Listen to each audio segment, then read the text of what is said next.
kreator itu sebenarnya menafsir sesuatu yang melahirkan tafsir-tafsir baru sampai dia lupa sebenarnya. Lupa dalam arti tidak tujuannya harus populer, harus sukses, tapi bagaimana kontinuitas atau kesibukannya untuk selalu menafsir.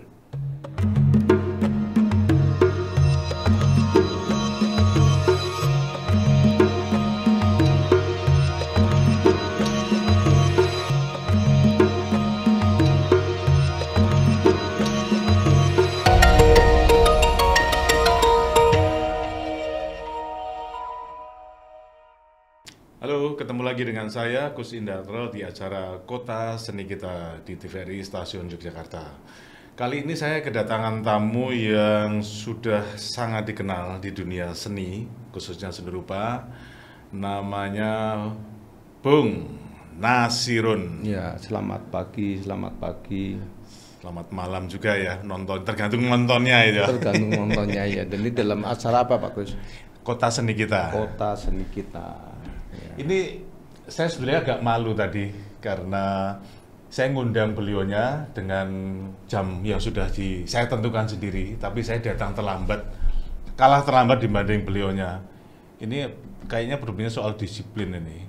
Kok bisa seniman disiplin? Etos kerjanya Anda, tampaknya hidup Anda, etos hidup Anda tampaknya disiplin. Apa sih pentingnya disiplin bagi seniman ya? Iya, karena harus menyadari bahwa kita diberi satu talenta, bakat, karunia, cara mensyukurinya ya salah satunya itu dengan etos. Etos kerja, dan etos kerja ini tentu terkait dengan disiplin waktu. Makanya tadi kalau jam 10 kita ada acara wawancara hari ini tuh, jam 9 sudah nggak bisa tidur saya. Jadi membayangkan untuk kita tetap datang tepat waktu. Dan saya tambahin dulu sebenarnya bahwa rasa senang, kontinuitas yang terjaga itu, saya tidak pernah satu hari pun tidak melakukan kerja seni. Yaitu walaupun tiap hari, walaupun saya tidak punya ide, ya tentu saja tidak punya ide. Itu sudah sebagai sebentuk gugur kewajiban untuk mengasah apa yang kita anugerahkan tadi, yaitu bakat tadi. Cuman saya biar agak mendekati religiusitas jadi karunia itu. Syukur dan mensyukuri dan etos itu dibangun karena ya bahasa spiritualnya mengistiqomailah ya. Ya. Ini menarik. Tadi tidak ada hari tanpa berkarya. Ya. Saya ingin tahu kira-kira etos kerja yang Anda bangun tidur yang Anda raba itu HP, istri, atau kuas atau alat-alat gambar. Ya, alat gambar lah, HP-nya belum saya beli. Nggak punya HP ini. Iya, seniman. Istri saya menjadi bagian hanya menyediakan alat. Jadi saya lebih sangat dekat di tempat tidur saya itu dengan media. Tentunya medianya tidak harus mengada-ada. Nah itu yang mengontrol istri. Seadanya. Adanya kartu undangan ya kita respon kartu undangan, adanya kertas lama ya kertas lama. Bahkan untuk pandemik ini saya merespon kuas yang sebagaimana kuas sebagai untuk melukis, ya kuas-kuas bekas itu sebagai medium. Ya, enggak ada pernah. Tetapi kalau longgar dari kontrol dari keluarga, ya saya akan melukis besar. Tapi hari, minggu, bulan terus kita lakukan kerja itu. Bahkan kadang-kadang gayanya ada kerinduan kepada almarhumah ibuku, kadang-kadang nulis surat. Nah, bagi saya ide itu runtuh sesaat. Tidak ada yang mampu membendung, dan kalau ide itu datang tanpa kita eksekusi, kita udah kelewatan lagi. Dan kolektivitas manusia, image publik besok sudah menjadi hari lain.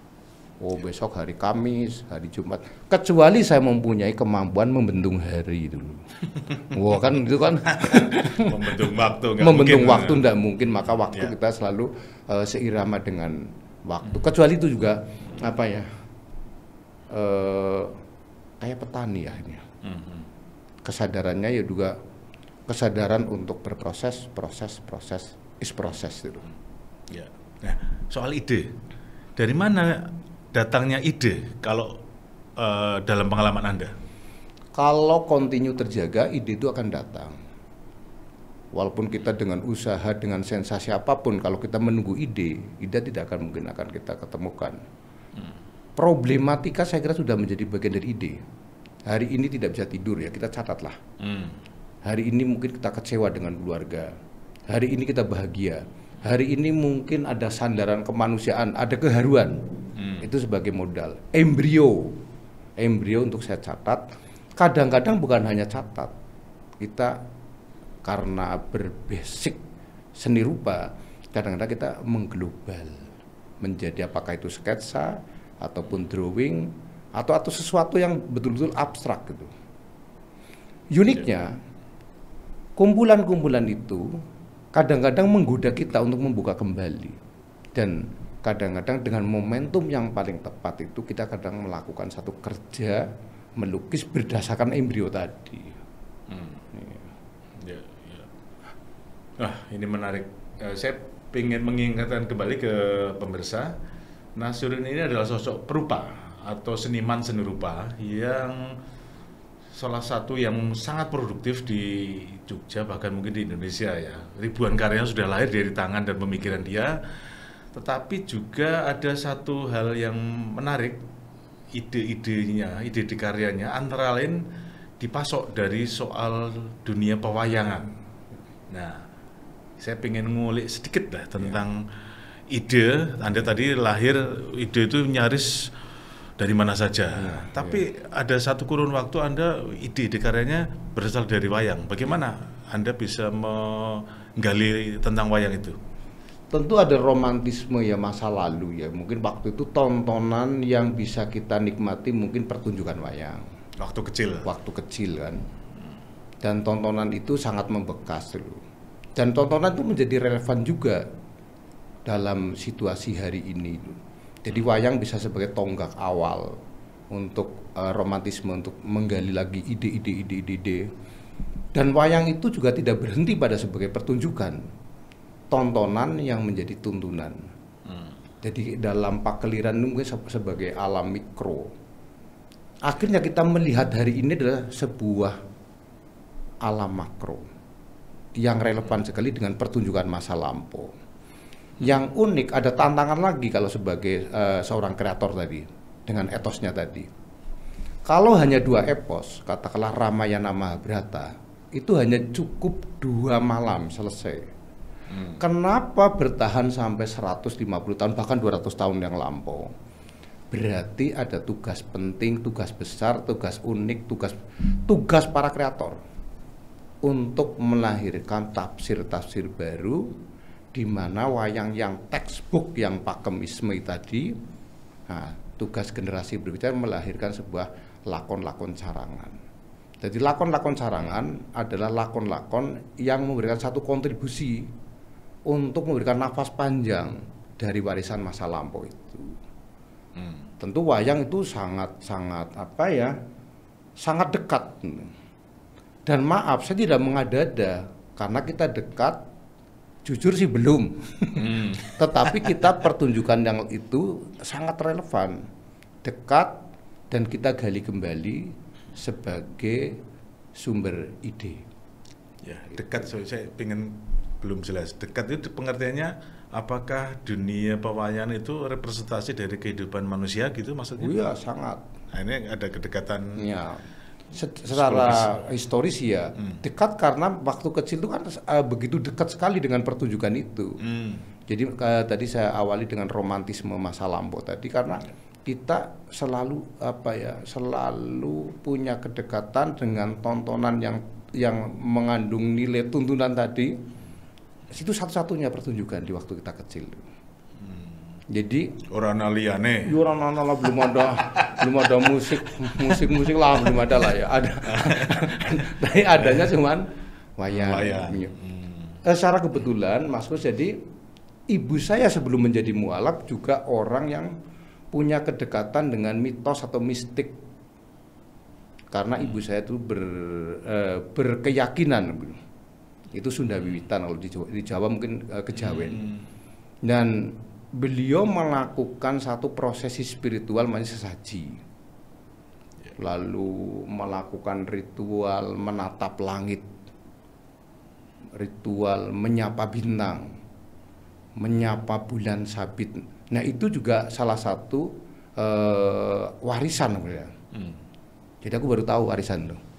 Jadi kebayang waktu itu apa saya nggak diwarisi tanah dan rumah, ternyata warisan-warisan perilaku almarhum ibuku itu sebagai sumber ide. Nah tentu cara merealisasikan untuk merupakannya itu mitologi atau mistik perilaku Sunda Wiwitan almarhum ibu saya itu saya gabung lagi. Saya gabung dengan romantisme saya melihat wayang. Jadi figur yang muncul itu di antara alam sur dan bentuk wayang. Masih dapat bonus lagi.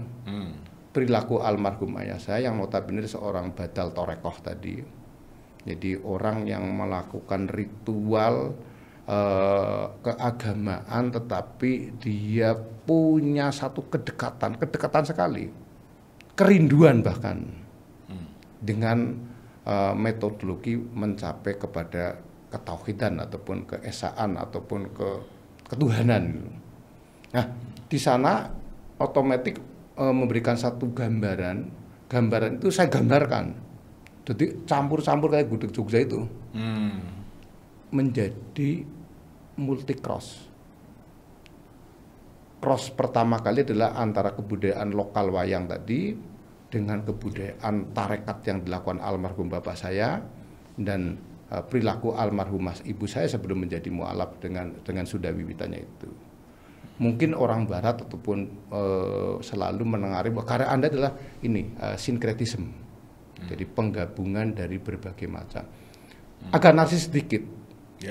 Kata almarhum Pak Fajar Siddiq itu. Sebenarnya surrealisme itu tidak harus berbasis berawal dari realisme. Contohnya umpamanya ide bagus Made Poleng, Cokot, Lempar dan sebagainya yang dia punya basic seni tradisi. Nah salah satunya itu barangkali nanti bisa menjadi sumber berikutnya adalah Boyke Aditya Krishna. Seniman cara menggambarkan dengan bercermin, bukan bercermin lagi saya kira mengeduk ya, terinspirasi dari karya-karya klasik tradisi Bali. Nah, karya Anda itu tadi Anda katakan juga terinspirasi oleh problem-problem soal keagamaan gitu ya. Berarti karya Anda sebenarnya Anda berlakukan sebagai syiar atau tafsir atas serapan Anda pada dunia agama atau religiusitas? Tafsir. Tafsir. Kreator itu sebenarnya menafsir sesuatu yang melahirkan tafsir-tafsir baru sampai dia lupa sebenarnya. Lupa dalam arti tidak tujuannya harus populer, harus sukses, tapi bagaimana kontinuitas atau kesibukannya untuk selalu menafsir. Nah, itu saya kira yang menjadi penting atau sebagai fondasi, bukan orientasi justru itu. Nah, tentu sebagai seorang perupa itu loh. Ada ikhtiar, ada riado kebudayaan, yaitu tentang bagaimana kita mempresentasikan pameran gitu. Nah, itu biasanya dari presentasi ini kita menemukan satu pattern atau penapresian. Sebenarnya hari ini sih kita blunder lah. Kalau seni untuk rakyat, pamerannya Anda juga yang nonton saya, pameran saya nonton Anda dulu. Kan kira-kira seperti itu. Jadi agak blunder sebenarnya. Tetapi pattern-pattern ini akan melahirkan satu pattern, kadang-kadang memberikan satu solusi. Tanpa disadari memberikan satu solusi, maaf tuh ekonomi. Tapi itu bukan tujuan. Bukan tujuan. Barangkali anak karya yang lahir dari proses kreatif itu bisa memberikan satu labeling. Barangkali mereka itu seniman, kira-kira begitu loh. Bukan kita kesusu menasbikan sebagai seniman. Prosesnya saya kira. Menarik juga nih, faktor ekonomi adalah bukan target ya, bukan tujuan ya. Bukan. Jadi Anda jadi seniman kaya itu itu dampak ya. Udah. Kok dilala sugih gitu ya. Kadang-kadang ada yang begitu, lukisnya sih juga begitu bagus, nasibnya aja yang beruntung ya. Enggak. Tapi itu juga butuh kecerdasan tersendiri loh untuk bisa menjadi seniman yang sukses secara ekonomis. Iya. Mungkin Anda bisa menularkan kiatnya atau menularkan kekayaan Anda pada saya. Kita mungkin dengan pattern kita berusaha seperti orang berkarya, memberikan satu nilai keindahan, nilai positif. Kalau nilai keindahan dan positif dia diterima sebagai pattern saya, dia akan bersatu vibrasi bias. Jadi tidak cukup hanya berhenti pada ini lukisan bagus, kita bahkan masih debat usir tentang teknik kira-kira begitu. Tidak. Kita melakukan berkesenian, sama di kita melakukan idealnya melakukan kesenian seperti kehidupan. Berkarya bersama, berkarya di kanvas, berkarya di kehidupan. Nah, pattern ini akhirnya kita ada kristalkan. Ini saya akan menyadur satu pemikiran almarhum ayah saya. Di mana ketika kita sudah menjadikan satu pattern, ada keyakinan bahwa Tuhan memberikan satu dampak ekonomi lewat umatnya juga, yaitu mungkin orang menyebut kata kolektor, kan kira-kira begitu. Ini religius nih pas nih. Sarang kolektornya suki. Lu iya. Otomatis dong, kolektornya suki ya. Istilah almarhum ibu saya itu kebo gupa itu cipratannya tidak akan jauh daripada yang dekat loh. Ini tak gariskan. Maknanya? Ya kalau kita dekat orang kaya ya minimal ya dapat sembako lah. Berarti nggak salah nih ya, saya ngundang Anda. Ya. Oke. Problem soal tafsir, kemudian punya dampak macam-macam lah ya, tidak hanya sekedar ekonomis. Itu sebetulnya juga paling tidak soal dampak apresiasi itu juga menarik bahwa dia bisa berdampak karena mungkin atau sangat dimungkinkan karya itu punya katakanlah roh gitu ya. Bagaimana Anda taksunya ya kalau orang Bali menyebut, bagaimana Anda memberi roh pada tafsir sehingga menjadi karya Anda itu? Tadi video tadi saya kira lebih jujur. Lebih merdeka. Jadi justru tadi ada suasana kadang-kadang ingin membuka kembali coretan-coretan ataupun ide-ide yang begitu runtuh setiap saat itu. Baru kita akan transformasi, kita gambarkan. Kadang juga kita melakukan tidak hanya pada kertas kecil ya. Tadi ini sebagai rangsangan kreativitas. Saya khawatir juga karena kamu mengatakan seperti itu karena kamu punya banyak ekonomi kan gitu. Kadang juga kita global itu. Momen estetis kita dapat hari itu juga kita global sekali. Setelah itu baru kita sadar karena produk asri tentu kan. Sadar unity, sadar artistik, itu dalam kesadaran berikutnya. Kecuali lu nih, satu orang menurut saya, Avandi. Barangkali saya curigai mereka melukis sebelum dia mengekspresikan. Dia punya perenungan, dia punya pencernaan. Dengan sesaat itu dia bisa melakukan satu kerja yang begitu cepat dan hasilnya artistik ya. Nah itu yang seharusnya idealnya sampai hari saya masih cemburnya nggak selesai itu dulu. Itu yang saya kira nggak salah kalau dia selalu ditanya Pak Jim Supangkat dulu bahwa apa di aliran Anda itu seorang realis yang semurni-murninya ya barangkali tepat juga. Nah kita ini ada kesadaran yang ya tadi unity-nya sadar, artisnya sadar. Ya. Ini kalau dipasang kok belum begitu matching dengan frame-nya. Nah, ini menarik. Anda sudah begitu banyak berkarya, ribuan karya, kemudian punya dampak macam-macam lah ya. Sekarang apa yang Anda kejar dalam jangka pendek, jangka menengah, jangka panjang dalam proses kreatif Anda? Ada kesadaran begini, saya ingin berzakat kebudayaan, walaupun hanya secuil. Jadi kalau saya dapat punya dampak ekonomi, saya sisihkan untuk melacak, untuk mencoba mengapresiasi karya-karya pendahulu kita. Untuk guru kita, seniman otodidak, seniman populer dan sebagainya. Di sana lagi menimbulkan lagi proses kreatif lagi. Dengan Anda mengoleksi karya Mengoleksi. seniman lain? Iya. Oh, oke. Wah, ini perlu digali lagi. Sudah berapa koleksi Anda sekarang? Mungkin kalau dengan surat, sketsa, lukisan mungkin kurang lebih 1000 ada. 1000 karya. 1000 karya. Bahkan surat-surat pun Anda koleksi? Ya, Surat apa itu? Surat Avandi, puisi, secuil puisi Avandi buat Mariati, surat Sujoyono, surat Avandi. Nah, ini saya kira kita garis bawahi lagi bagaimana membangun sebuah pattern yang luar biasa. Avandi memang besar sekali, layak dikenang.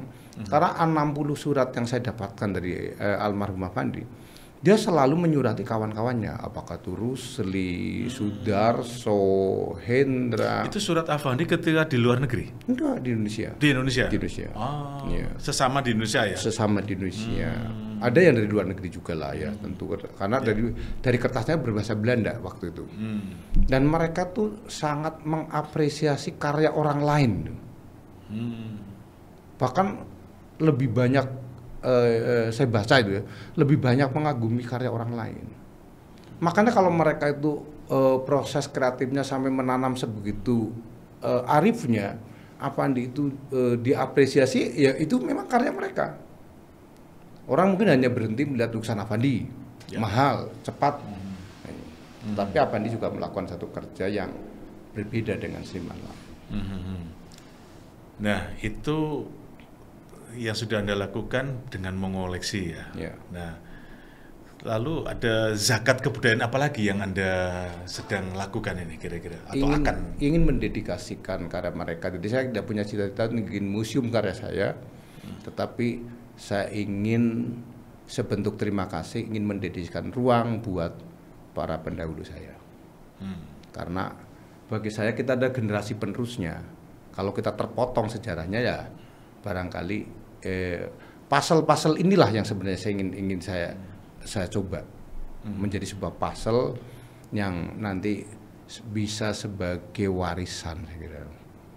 Nah, Mas Nasirun, ide Anda luar biasa, tapi gini, Anda akan membangun semacam museum lah ya. Ya. Tapi tradisi museum di Indonesia itu kayaknya masih lemah ya kita, tradisi bermuseum lah.